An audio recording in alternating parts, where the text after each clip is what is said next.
بسم الله الرحمن الرحیم. دروسی خطابت سره تاسو خدمت کې وزل بیا حاضر ما په مخ کې تیر شوی سبق کې مونږه د فنی خطابت تعریف بیان کړو چې فنی خطابت وایي ستا او داغه تاریخ بیان کړو په هغه باندې سرنا چولی و. نننې درس کې به مونږ د فنی خطابت قسمونه بیانو. د تقریر خطابت اته قسمونه بیان شوي دي. سلور قسمونه فی نفسی خطابت دي او سلور قسمونه د خطابت موضوع اعتبار سره دي. په دغه وډیو کې تاسو سره د فنی خطابت ابتدایي چې کوم سلور قسم دي فی نفسی د خطابت کوم قسمونه دي هغه سره بیانول غواړم په مختصر وخت کې. اول قسم دی خطابت مکتوبی، یعنی هغه خطابت چې هغه کې تقریر الف نه تر یا پورې په صفحاتو باندې په ورقو باندې ولیکل شي او دغه لیکل شوی تقریر نه خلکو ته بیان وکړي شي. دې ته وایي خطابت مکتوبی. دا زمونږ دغه پاکستان، افغانستان، انډیا او دغه علاقو کې بنگلاديش دې کې د تقریر ادنا او سطحي قسم ګڼي شي.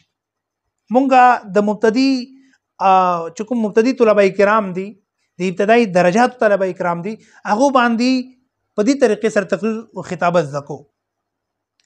خو په غرب کې مغربي ممالک کې دا د تقریر ډېر اعلی قسم ګڼي شي او التا سرکاري نوکران، اعلی عہدیداران او قائدین، سیاسی زعما هغه په دې طریقې باندې خپل تقریرونه A to Z الف نه تر یا پورې ټول لیکي او بیا دغه لیکل شوی تقریر او د لیکل شوی د تقریر مشمولات په بنیاد باندې خپل بیان خلکو ته مخکې کوي. فائدہ دا دی چې د انسان ژبه هغه خبره نه وځي، خلینه هغه خبره نه وځي چې هغه دغه انسان ته خطر وي، اندیشه وي چې چېرته خلینه دا خبره ونه ځي. نو دغه اندیشه او دغه خطر پکې نه وي. بیا سبقت لسانی انسان نه کیږي چې اکثر زموږ خطیبان نو شي او بیا ورسته معافي غواړي چې مانه دا خبر وشو په تیزی کې راغله دا خبره موکا. نو دغه خطر پکې نه وي، دغه اندیشه پکې نه. نقصان دا دی چې انسان بیا د لکیر فقیر جوړ شي. د تقریر خطابت فی نفسی چې کوم اقسام دي، دویم قسم دی خطابتی حفظی. خطابت حفظی دی ته وایي چې الف نه تر یا پورې د چې کوم مشمولات دي چې خطابت مکتوبی کې لیکل شوی او د لیکل په بنیاد باندې خلکو ته مخکې کړي شوی دی، هغه الف نه تر یا پورې یاد کړي شي. خطابت مکتوبی کې د لیدلو په بنیاد باندې خلکو ته مخکې شوی او خطابت حفظی کې فرق دا دی چې الف نه تر یا پورې ټول رټو لګوي شي، یاد کړي شي او د حفظی په بنیاد باندې د تقریر مشمولات خلکو ته مخکې کړي شي. دې ته خطابت حفظی. دا د تقریر دویم قسم، د خطابت دویم قسم.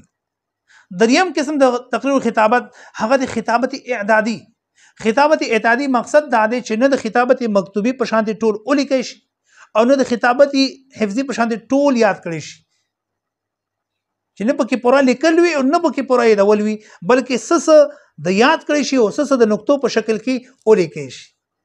او اکثر او بیشتر خطبای کرام د خپل تقریر او د خپل خطابت آغاز هغه د خطابت اعدادي نه کړي.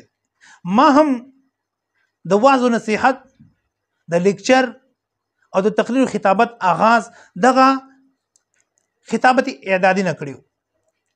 او زما نن هم دا طریقې کار دی چې زه کوم پروګرام کې، ورکشاپ کې، سیمینار کې یا ټي وي پروګرام کې شرکت کول غواړم، څه پروګرام کې دعوت چاره کړې وي، بیان وي زما، نو زه دغه طریقې سره چې په څو نقطو کې، نکاتو کې هغه خپل بیان ولیکم او بیا د مشق په وخت کې هغه زه ځان سره اړوم او ذهن نشین کوم او بیا د هغه نقطو په بنیاد باندې خپل تقریر، واعظ و نصیحت مخکې کوم.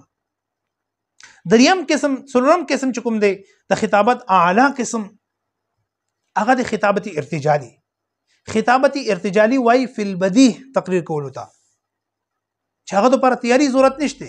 یو عالم راغلو، یو مقرر راغلو، یو داعی راغلو او یو موضوع ورکا او ادریدو په موضوع باندې ډیر خایسته، ډیر دلنشین، ډیر دلچسپ، ډیر پر مغز بیانو کی، نو داسې قسمه خطابت ته خطابت ارتجالي وي او داسې قسمه خطیب ته ارتجالي خطیب وي او ارتجالي خطیبان نننې دور کې ډېر زیات کم دي.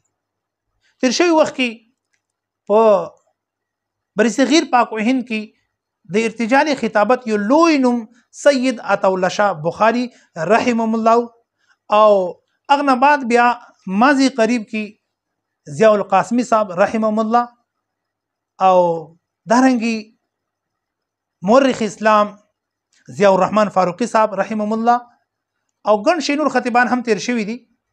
دغه د څلور قسمونه چې ما تاسو بیان کو دا د خطابت قسمونه فی نفسي د خطابت قسمونه دي او د خطابت موضوع اعتبار څخه هم څلور قسمونه دي چې هغه به بل ویډیو کې تاسو سره شیر کوو.